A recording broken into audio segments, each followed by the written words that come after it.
101.1 FM and AM 1160 and WCCSradio.com.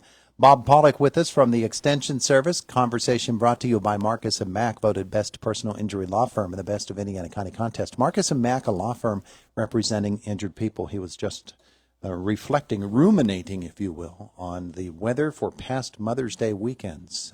This weather this weekend's not going to be so bad. No, not so bad. Yeah, we're okay with it. Yeah, in general, the trend has been upward. Mm-hmm. We've had a few cold nights, and looking ahead, as long as that's accurate, looks like maybe one night next week down to 39, which could be colder in some spots of the county. Yeah. Like where you live. But everything else is looking okay. Otherwise, it's looking fairly good. We'll take that. Which is good. Yeah, we'll Sometimes, take that. We get ahead of ourselves and we get into a little stretch of nice weather and we get anxious and plant things and put things out that maybe we should have waited a week or two on. Well, people wonder about, at this time of the year, when we've had such a mild winter that we had, is there enough snowpack melt in order to replenish the water supplies? That's not really a problem, is it, at this time of the year? Well, although... We could always use more, but... Right. Yeah.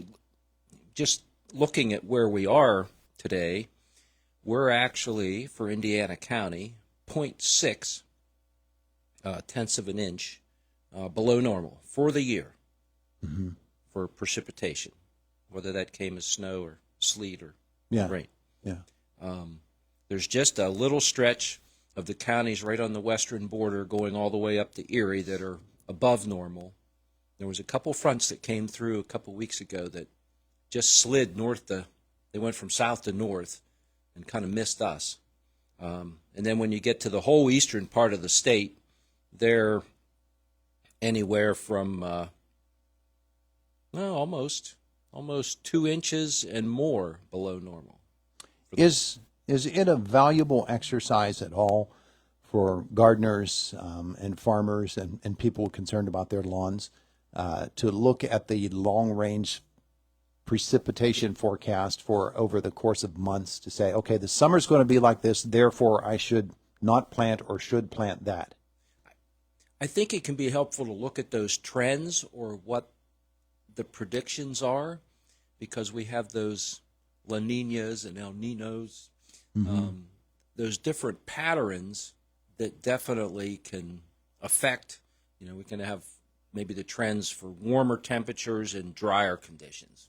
Okay, so that it's pretty hard to say exactly on your property where you're growing plants that those exact conditions will occur, but just kind of having a heads up that, this might be what we're going to be into for the coming months can be helpful as far as whether, just right now even, it looks like we're going to be pretty warm, so we're going to maybe hedge our bets and say, hey, I'm going to take a chance and I'm going to put extra things out, or I'm going to go ahead and get my flower pots planted or some other maybe warmer season crops put in the ground, maybe a little ahead of normal just because of where things are trending, and take that calculated risk. How about that? There you go. I want to ask you this, and it's a pretty serious issue. Farmers, of course, when they spray their pesticides, they have to actually accumulate points by going to classes to make sure they're handling them properly. Right. And using them properly. Yes. Maybe folks aren't aware of that, but farmers actually have to go to those in order to be eligible to use those chemicals. For home consumers concerned about bugs or about weeds and spraying weed killer and things of that nature, it's pretty important for them too, where they're spraying and what they're spraying. And I know that Penn State Extension overall, they've got some wonderful materials online about using those devices or those substances around your house.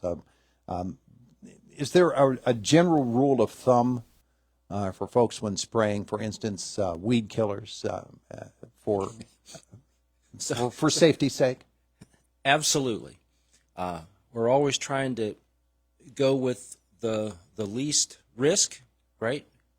Or another way to look at that is let's try to use the safest options that we can, and kind of look at a menu of what options are available, and so we can sort those out by least risk to a lot of things, both ourselves in using those, as well as, well, what are the potential effects to other organisms?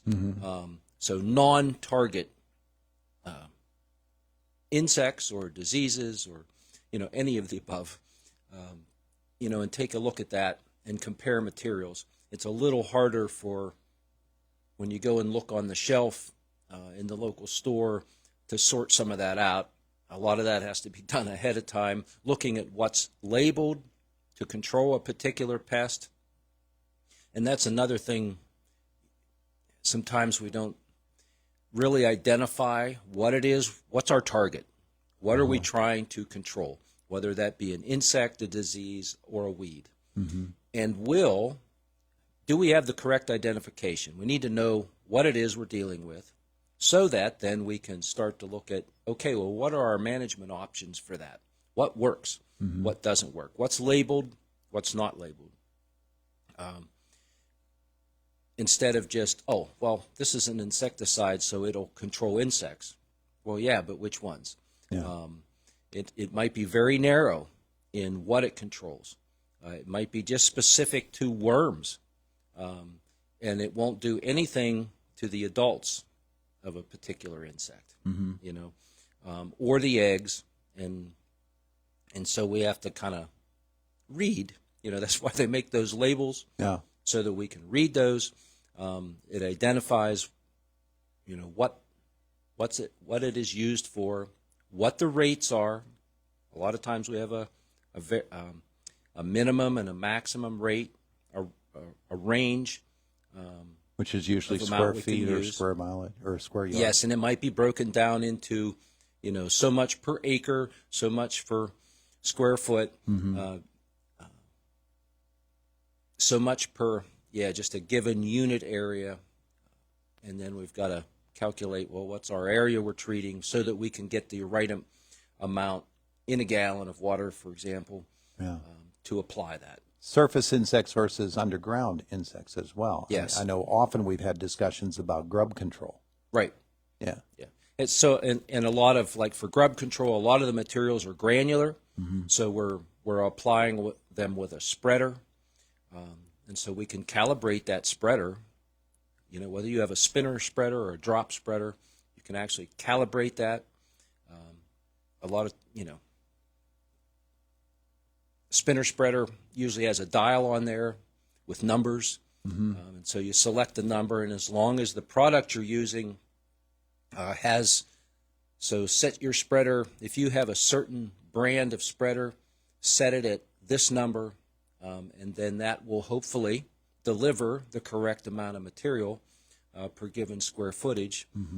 But you can actually calibrate that and double check that and make sure that it is working. Yeah. So I know that the Extension website has a seminar right now. I think it's a 4-hour seminar.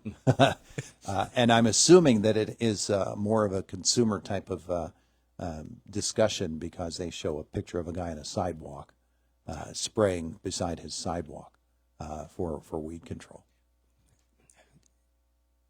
So if you have a hand sprayer, let's say you have a gallon or 1.5 gallon or 2 gallon sprayer that you can carry, pump up sprayer with a wand, it is best not to try to use different products in there. If you're going to spray weeds, that sprayer should be dedicated to spraying weeds, period. Just had a situation this week where, and this was more on the commercial side, where somebody was new, they were starting, they felt they needed to spray their tomatoes, which were in a high tunnel, and they used the same sprayer to spray an insecticide or fungicide that they used to spray Roundup to kill weeds. The results weren't pretty. Even though they tried to clean it out or said they had tried to clean that tank out, Yeah. and different materials, different weed control materials leave different residues. Some are easy to clean out, some are more challenging. So it is just best. Insecticides and fungicides, you can use the same sprayer pretty much always. There might be one or two exceptions, but for the most part, we can use a dedicated sprayer for those materials and then one for weeds. All right. Very good. Thanks, Bob. You're welcome. It is the voice of Indiana County. It's WCCS 101.1 FM, AM 1160.